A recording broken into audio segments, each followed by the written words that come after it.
You want to make some picks on your favorite sports? Check out Underdog's Fantasy Pick'em game, where you can pick higher or lower on between 2 to 8 players and can win up to 325 times your entry by using code Niners when you sign up, and you'll get $1,000 bonus cash and a free pick.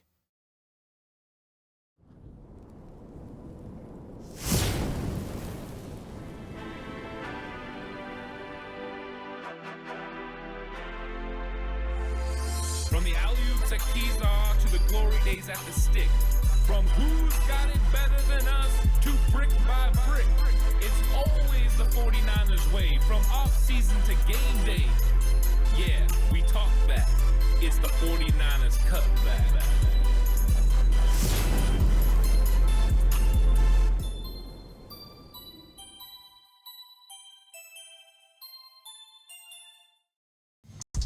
It's 49ers Cutback podcast time. Welcome to the show, everyone. Free agent wide receiver targets.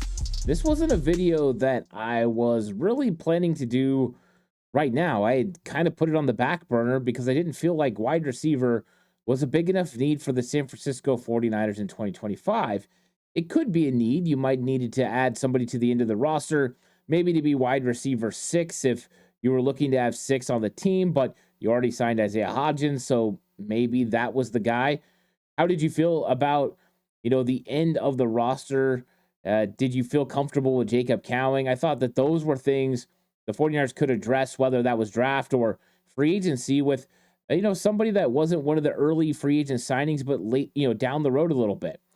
But the news about Deebo Samuel requesting a trade and the San Francisco 49ers at least entertaining the possibility and allowing him and his agent to speak to other teams, it gets the ball rolling on the 49ers' potential need for a wide receiver. And we've talked about a little bit about we just don't know what the status of Brandon Ayuk is going to be. Everyone's hopeful that he's going to be able to step onto the field in Santa Clara for first day of training camp and get a full training camp in. That would be wonderful. That's how you know you're going to get the best Brandon Ayuk. Now, there's all kinds of questions about his explosivity or what's going to happen with him getting in and out of his breaks because he's had a full knee reconstruction. Those are all questions that could be answered in the meantime. But the truth is, nobody right now, outside of the organization, has a clue when Brandon Ayuk is going to be ready and capable to go. And what happens if he's not ready to go 5 weeks into the year, or that's when he actually is able to go? And you've been missing your ex-receiver for 5 weeks. Potentially you've traded Deebo Samuel, and now you're in a world of hurt if you don't have a veteran wide receiver to step in. It's not even enough to go address it in the draft, but you need a veteran ex-receiver. Yes, Jauan Jennings did a good job last year. I think everyone was very excited with how he played and the numbers that he put up, and he's very capable. But that's not his natural position. Getting a guy that can play X as a natural position and then giving Jauan Jennings more reps, playing that Z role is exactly what the 49ers want to do and need to do. Get Ricky Pearsall more involved. But the risk of not having Ayuk or Deebo for the first part of the season, or let alone a Ayuk that's ready to play at the abilities that he normally has until, week 9, week 10? I think it does drive the 49ers potentially looking to the wide receiver market. And it was interesting because you had Davante Adams come out and say he was intrigued by a trip back to the West Coast. And it was Chargers, Rams, 49ers as possibilities for him to potentially go play for. And it makes a lot of sense. He's originally from California, played, in Palo Alto, and then played for Fresno State. So this is a local guy. And so it makes sense for him to want to return. But at the time, it felt like, do we need Davante Adams? Is that the guy? I even put out a tweet that's like, I'm not saying go get Davante Adams, but I don't think wide receivers out of the question. And I don't think it's, a position the 49ers wouldn't tend to address. But now I think it's heightened. I had this at the 12th most need for the 49ers. And I think it's going to move up drastically depending on what happens with Deebo Samuel. He's going on podcasts. He's talking about he would fit well with Denver. He'd fit well with this team and that team. And I think that's just getting things going is the process of. Now, this is probably going to be figured out by the first part of the first part of the new league year that starts in March. And by March 22nd, when Deebo is due a $15+ million bonus. That's when we're going to figure out probably if Deebo is going to be on this team. We probably won't know for sure until after the draft. But I think that this is a thing that could go either way. And with it going either way, we need to address what positions are potentially needed to be upgraded. And I think wide receiver is. And the good news is there is a plethora of wide receivers available for the 49ers, from veterans who are kind of going to the end of their career to guys who are hitting their stride, guys who are maybe have a certain priority where they're all about speed. And you could potentially get them cheaper. Then you got a couple gritty guys as well. So the list is long. And so I tried to narrow it down to some names that we could go over that makes sense for the 49ers. I'm also going to get rid of a couple of names that I know are going to be brought up because I just want to kind of narrow it down and not leave this thing wide open for any possible player that could come in. And of course, the 49ers could surprise us, but I think there's some logical choices for the 49ers. I'm also going to kind of go over some of the knowledge that I have about a couple of players about that. Yeah, they make sense for the 49ers. And I think that they would love to come back to San Francisco and Santa Clara area because this is kind of where they're from. And so we're going to go through that. We're going to talk about the financials, the statistics. We're going to try to figure out which free agent wide receivers are the targets and make the most sense for the 49ers. Please like and subscribe to the channel if you haven't already. If you're listening audio platform, 49ers Cutback on Believe Network, please give it a 5-star rating. And if you're going to bet with Bet Online. Bet Online is the world's most trusted betting platform and your number one source for online betting in 2025. Whether you're a seasoned fan or a first-time bettor, Bet Online is your ultimate game day companion. With the largest selection of odds on everything from NBA and college basketball to the NHL and UFC, Bet Online continues to be the number one sports betting source. From every three-pointer to hat trick, Bet Online has you covered with odds, stats, and more for every game, every play, and every win. Bet Online, the game starts here. So the first thing I want to do is I want to talk about a couple of targets that I've seen brought up and mentioned or potentially going to the 49ers that maybe I want to kind of eliminate as possibilities. And I think the first one has to be T. Higgins. And it has nothing to do with the player. I mean, absolutely phenomenal wide receiver, and the 49ers would go ham with with T. Higgins and with Brandon Ayuk on the same team. Like, you just imagine the amount of ability they have to get open and create, and the opportunity for Brock Purdy to have a dominant number 2 wide receiver. And Ayuk and T. Higgins could be dominant for a long time, especially this year. Then you're talking about Pearsall, and you're talking about Jawad Jennings being, guys who are supports for those two guys. It would be a very impactful group. But when you look at the market value for T. Higgins, I think it just comes down to T. Higgins is just going to be too expensive. When you look at what Spotrac has for his market value, they see him as a $25.4 million annual salary player. And I know you, in this situation, would be moving on from Deebo Samuel. So then, potentially T. Higgins is taking over that role. But Deebo Samuel is right now set to make 17.1, and I know there's a roster bonus that could hit this thing, for the 49ers and make it a lot more this year. But you're talking about a market value of 4 years, $101 million, nearly $102 million. I just don't think the 49ers can give another big contract to a wide receiver right now. They've got a decent contract with Jawad Jennings. They've got Ricky Pearsall playing on a rookie deal. And I just don't think you want to overpay at wide receiver. Now, T. Higgins has been fantastic. He has just consistently played so well. Last year, he only played in 12 games. Now, this is a concern. He only played in 12 games in the last 2 years. And last year, though, he had 73 catches for 911 yards. He has also had 2 1,000-yard seasons, one in 2021, one in 2022. And those are the times that he's played at least 14 games. So it just shows he has the ability to be a 1,000-yard receiver consistently. I just don't think the 49ers are going to pay $25 million for T. Higgins. So I kind of eliminate him. The next one I want to eliminate, and I know he played in the system last year, is Stephon Diggs. And I've heard a few people talk about Stephon Diggs because of the fact that he's been in the league for 10 years and he's searching for that Super Bowl. Maybe he could be a guy that would be the 49ers could be able to plug and play. The problem is Stephon Diggs is a guy that's dealing with a little bit of a locker room issue, right? Sometimes he's tough on quarterbacks, and I'm not sure that's the best situation. Last year, He had some issues with CJ Stroud. And I just think that the 49ers probably want to steer clear of any player that could potentially upset the apple cart when it comes to that locker room. Now, I do think the 49ers have the locker room to be able to withstand an attitude issue like that. But why bring that type of energy into your locker room, anyways? Stephon Diggs is a heck of a player.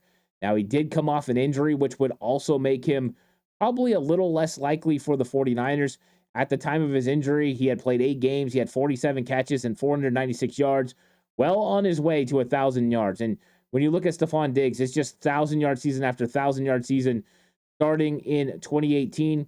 He's had 1,000-yard season all the way until this year where he had an injury. He has caught over 100 catches 5 times in his career, which is phenomenal. He had 3 touchdowns this year, but double-digit touchdowns in 2022 and 2021. And Spotrac has him set to make about $13.5 million. So is that a doable contract? I think it is. I would rather the 49ers pay money on a player like Drew Dolman. If you're going to give somebody $13 to $16 million, get a center. But we know the 49ers value skill players more. And if you're replacing Deebo Samuel potentially, and you need someone to fill in the Brandon Ayuk role, at least for the first 5 games, I think Stephon Diggs makes a lot of sense. And I'm not expecting all of a sudden for Brandon Ayuk to come take his role back, but then they would work together and play together and you would move them around. I think there's a potential for something like that to work. I just don't think when it comes to attitude and the fact he's coming off an injury that Stephon Diggs makes sense for the 49ers. So let's talk about some of the guys that I do believe make sense for the 49ers. And the first one comes with the caveat that he gets released, and that's Davante Adams. And Davante Adams makes a ton of sense for the 49ers because this is a plug-and-play X. You could plug him into your offense, and he could go out there and he could execute at a high level. He played in Matt LaFleur's offense in Green Bay, so he has a really good idea of what the system is like, the verbiage. It all is very similar. Same thing with the Jets. So this is a guy that's a plug-and-play potential X receiver for the 49ers. And he just told Jeremy Fowler, or at least it got to Jeremy Fowler through a source, that he's intrigued by a return to the West Coast. And being from Palo Alto, I'm sure that makes sense. He would love to play in front of home fans in the home city area and potentially have an opportunity to win a Super Bowl. And I think that's really big for Davante Adams. Anyone that watched the Receiver Show on Netflix knows that Davante Adams is seeking a Super Bowl. And him and Aaron Rodgers getting so close in Green Bay was definitely hard for him to swallow. The 49ers were a thorn in their sides. And I think Davante Adams might look at this as an opportunity to join the 49ers and maybe potentially help them get over the top.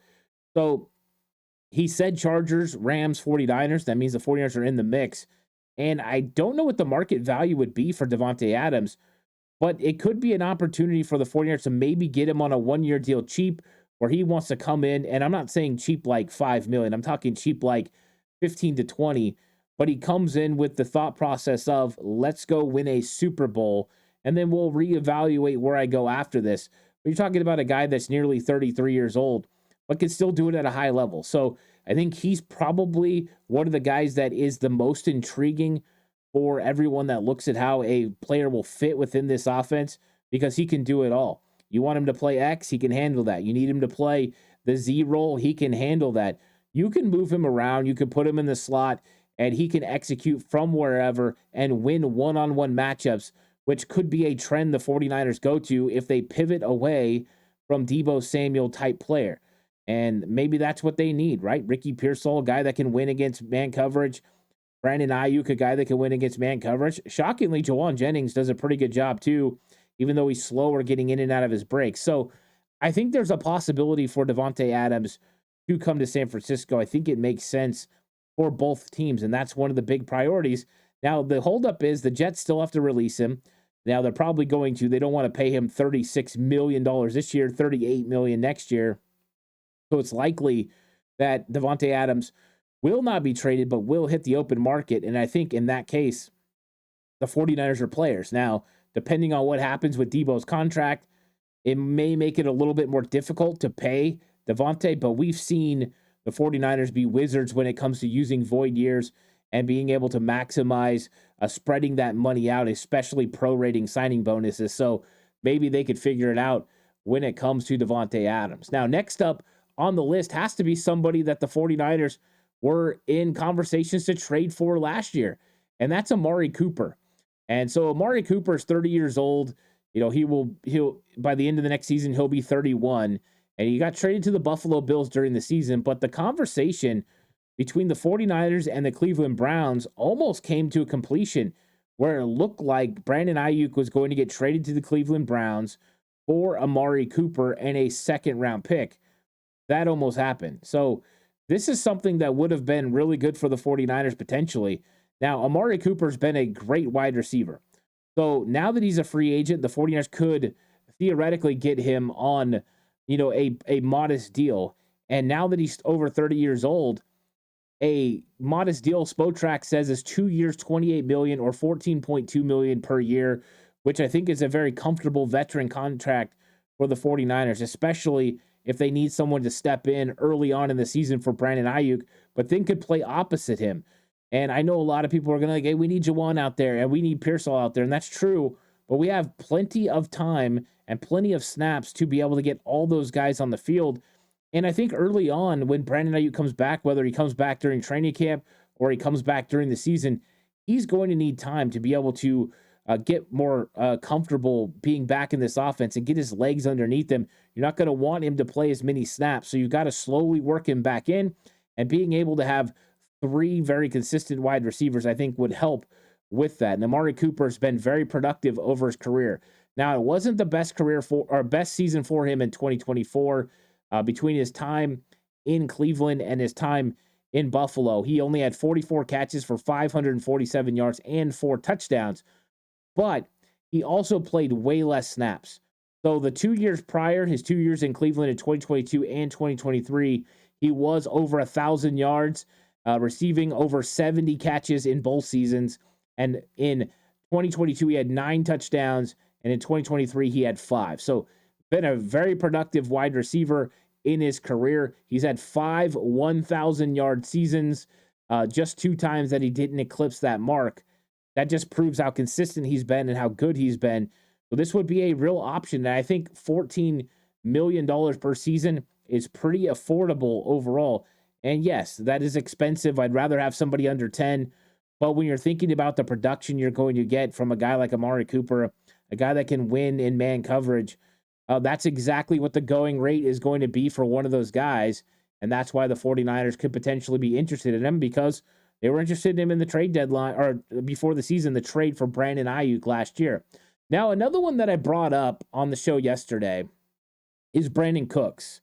And I think at this point, people are kind of putting Brandon Cooks on the back burner, forgetting how good that he actually was, during his career. He's been in the league for 11 years. He's over 30. He's 31 years old now. But this is one that's interesting because I do have a source when it comes to Brandon Cooks. And he did tell me that the Chargers, Rams, and 49ers are 3 teams he's very interested in playing for. Why? Well, number one, he's from Stockton, California, which is not that far, hour and a half away from San Jose. So this would be coming home for Brandon Cooks. But also because he now resides in Oregon. And so this is closer to his home. He's been playing in Dallas, but he's pretty much been all over the place during his career. And right now, Spotrac's market for Brandon Cooks is a 1-year, $5.1 million deal. I mean, this is a guy that's been consistently good during his career. And I talked about the 11 seasons that he's had in the league. He's had 1, 2, 3, 4, 5, 6 1,000 of those 11, right? Some of those were in Houston where Davis Mills was his quarterback. That's how good he's been.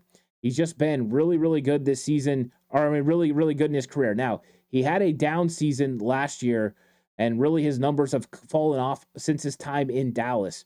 So he spent 2 years in Dallas. His first year there, he played 15 games, had 657 yards. But how about this? 8 touchdowns. You can still get open. He still got that quickness, that speed, that 4.3 speed. Not 4.3 anymore, but still 4.4. Definitely got that ability. Now, this year, it was a down season for sure. He only played in 10 games, and he had an infection in his knee that caused him to miss part of the season. It wasn't anything structural, but he was doing stem cell, and it ended up having an infection that cost him some games. So this year he only had 26 catches for 259 yards and 3 touchdowns, but still 3 touchdowns in 10 games. That's not too bad. So Brandon Cooks is somebody that I like, especially when you look at the $5.2 million. And he's a good attitude player. He's a guy that goes out there and competes every single time. He's a good veteran. He could play X. He could play in the slot.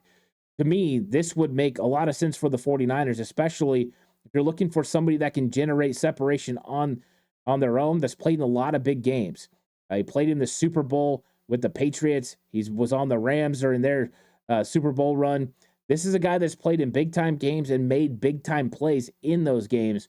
So I think Brandon Cooks would be a interesting proposition for the 49ers. And he's just been so good in his career.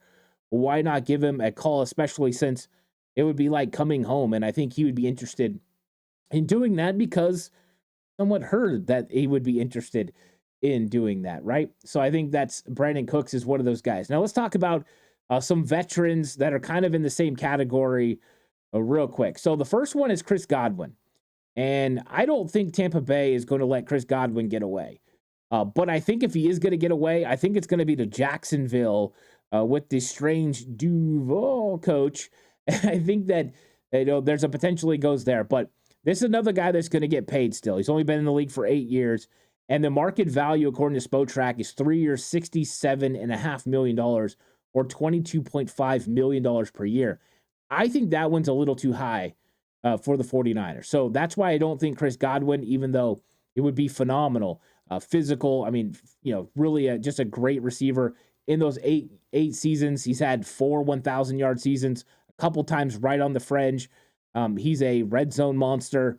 I think he would make a lot of sense, but I don't think he's going to make it to the 49ers. I think, like I said, it's Tampa Bay, it's Jacksonville. I don't think he makes it out of Florida, and I think he gets paid really, really well to do so. Next up, though, Keenan Allen. And Keenan Allen, probably 2 years ago, I know he's going into year 12, probably every single 49er fan would have been like, yeah, let's get that guy. Keenan Allen played at Cal, and he's been a tremendous player throughout his career, especially his time with the Chargers.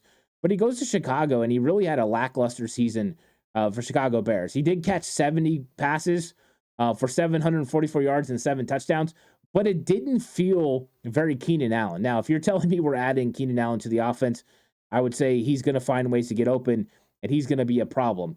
And he's had a bunch of seasons as well, 5, 6 1,000-yard seasons in his career. Not to mention he had one in 2020 where if he would have played more games, he would have had another 1,000-yard season. So this guy has just been productive over his career. And I do think he's an option for the 49ers. And part of the reason I think that he is, and this is one of those ones you're going to a guy older in the tooth. But when you're talking about a market value of 2 years, $22 million or $11.1 million per year, that's affordable.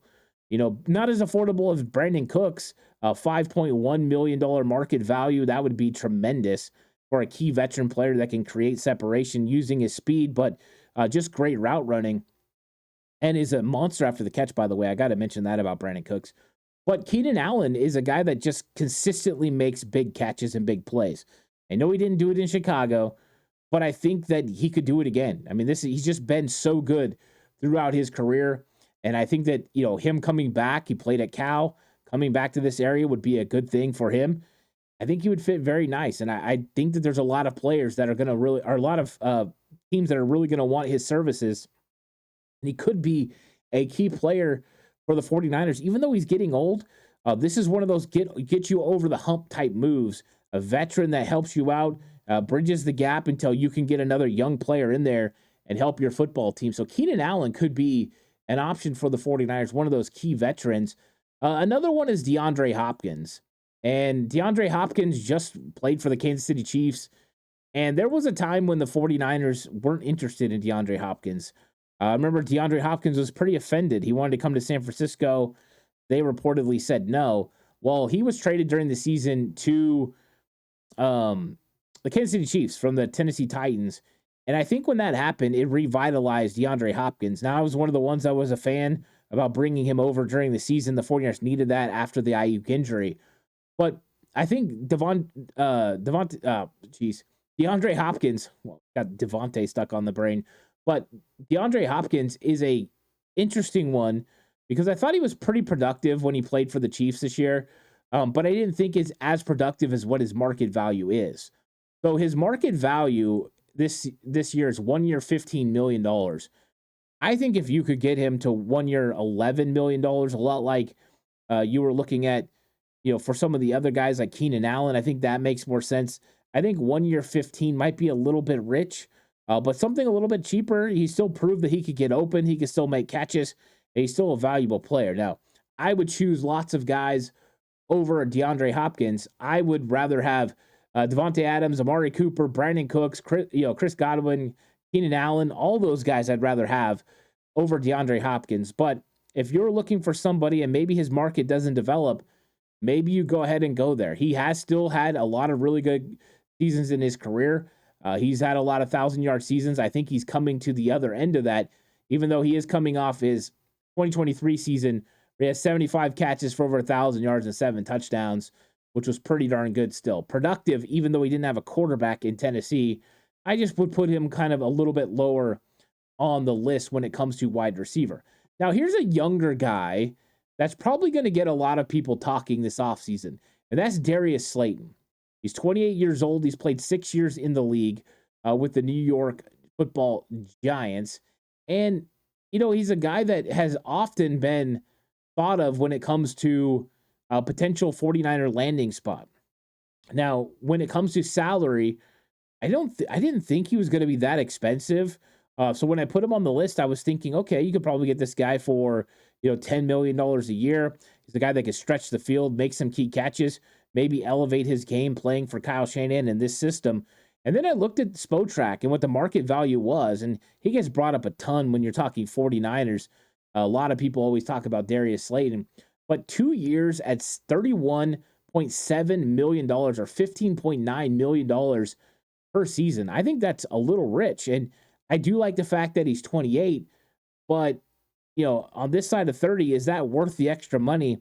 I'm not sure, because I don't think you're looking for a guy that's going to be here for a long time. I think you're more so looking for a guy that's going to be here for 1-2 years as Ricky Pearsall kind of continues to elevate his game, as Brandon Ayuk gets healthy, as you make decisions when it comes to the draft about potentially adding more players.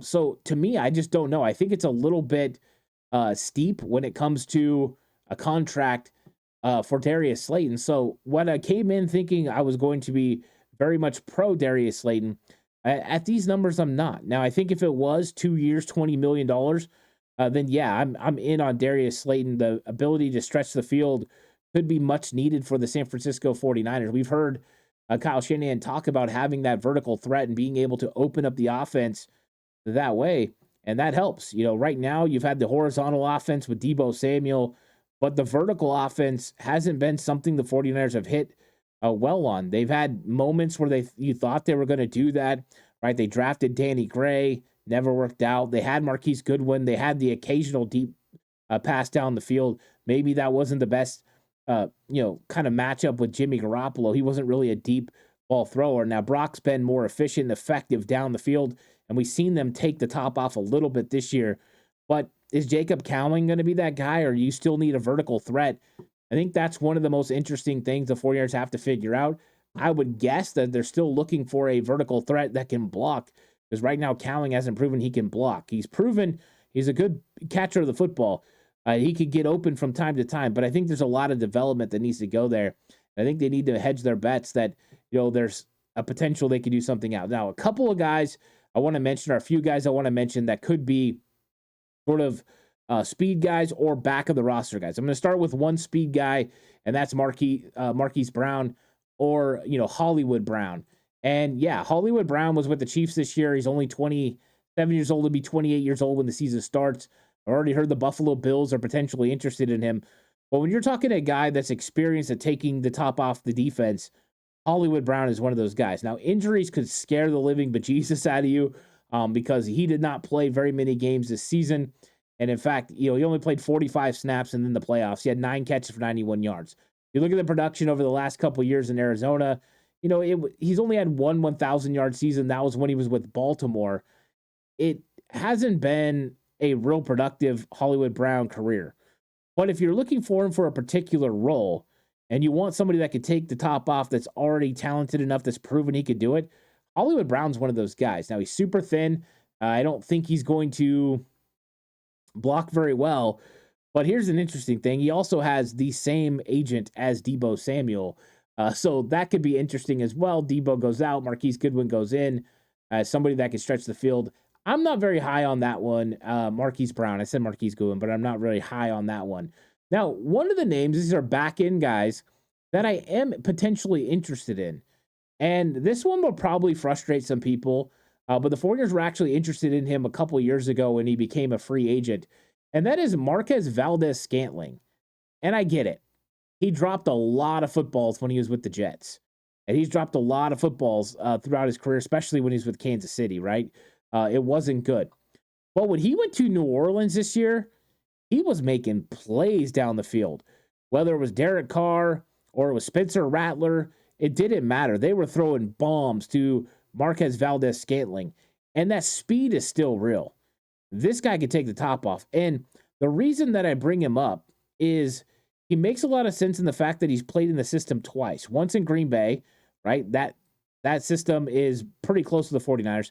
But then he played for Kubiak, Clint Kubiak, this year in New Orleans, and was able to have all that ability. So you look at his stats this year, and he only had 19 catches. But check this out, and that's in 14 games. But he had 19 catches for 411 yards and 4 touchdowns. Explosive offense. Like, that's exactly what you're looking for when you're looking for a guy that can take the top off. So this wouldn't be a starter. This isn't to take over for Brandon Ayuk or anything like that. This is to stretch the field and add to the end of the 49ers wide receiver room. I think he makes a lot of sense for him in that. And then you look at his market value. 1 year, $1.5 million market value. Yep, sign me up. Sign me up for that. Getting a guy that can stretch the field. And I know he's got to catch the ball, but he did it at New Orleans. And I think if you could get that guy that could take the top off, it would free up so much room for George Kittle and Christian McCaffrey and Brandon Ayuk when he comes back, or whoever else is a part of this 49ers wide receiver room. So I wanted to talk about MVS because I thought that made sense for the 49ers. Now, another back-end guy, potentially Mike Williams. Of course, he was traded during the season, and he ended up playing for the Steelers. Had a very pedestrian season. When you're talking about a big guy that could take the top off the defense, he's another guy that could potentially do it. And you know what? When it comes to his market value, it was 1 year, $4.5 million. So affordable. When you're looking for guys that can play on the back end, you're looking for affordable. 4.5 might be a little too much. That might be why MVS makes more sense. But you've got a little bit of a player here that hasn't really ever hit his full stride and ability in his time. It didn't work for the Chargers at the end. It didn't work for the Jets. But he made some plays for the Steelers. And, maybe there's an opportunity for him to come in and play at the back end of the 49ers roster and be a guy that could stretch the field vertically. Now, one more guy that I want to talk about, and this isn't a speed guy. This is just a guy that you want in your wide receiver room. It's an attitude guy. It's a big catch play guy. It's also a guy over 31 years old. But Mac Hollins, I mean, just what he's been able to do in Buffalo. He just makes plays when you have to make plays. He's gritty. He blocks hard. I mean, this is the kind of guy you want to add to your roster that takes over that Chris Conley role. You get him in there, he can play, he can block, he can make key catches. I would love this move. And then you look at the market value, 1 year, $2.4 million. I would do that for sure. You look at his numbers, nothing ever explosive. But how about this season? Yeah, he played in 17 games. He had 31 catches for 378 yards and 5 touchdowns. He just made plays. I would love that move. You're talking about a back end. I either want somebody that's going to be gritty and tough like Mac Hollins or somebody that's going to be speedy to stretch the field vertically like MVS, or Mike Williams. So those are some guys at the end. The guys at the beginning that we talked about that make the most sense. I think it's the guys I like the most at the top. Devontae Adams, Amari Cooper, and Brandon Cooks. Those are 3 targets for sure, especially if Debo gets traded. But let me know what you guys think in the comments section down below. Which wide receivers, veteran wide receivers, would you go for? And let me know about the top of the top of the roster, the guys you think you would have step in at the beginning. Who do you like the most? And then if you're just getting somebody, maybe Debo ends up staying, they work it out somehow, and the 49ers target somebody just to kind of bolster the end of this lineup. Who would you go with? Would you go with a speed guy like MVS or a do-it-all player like Matt Collins? I'm curious. Let me know.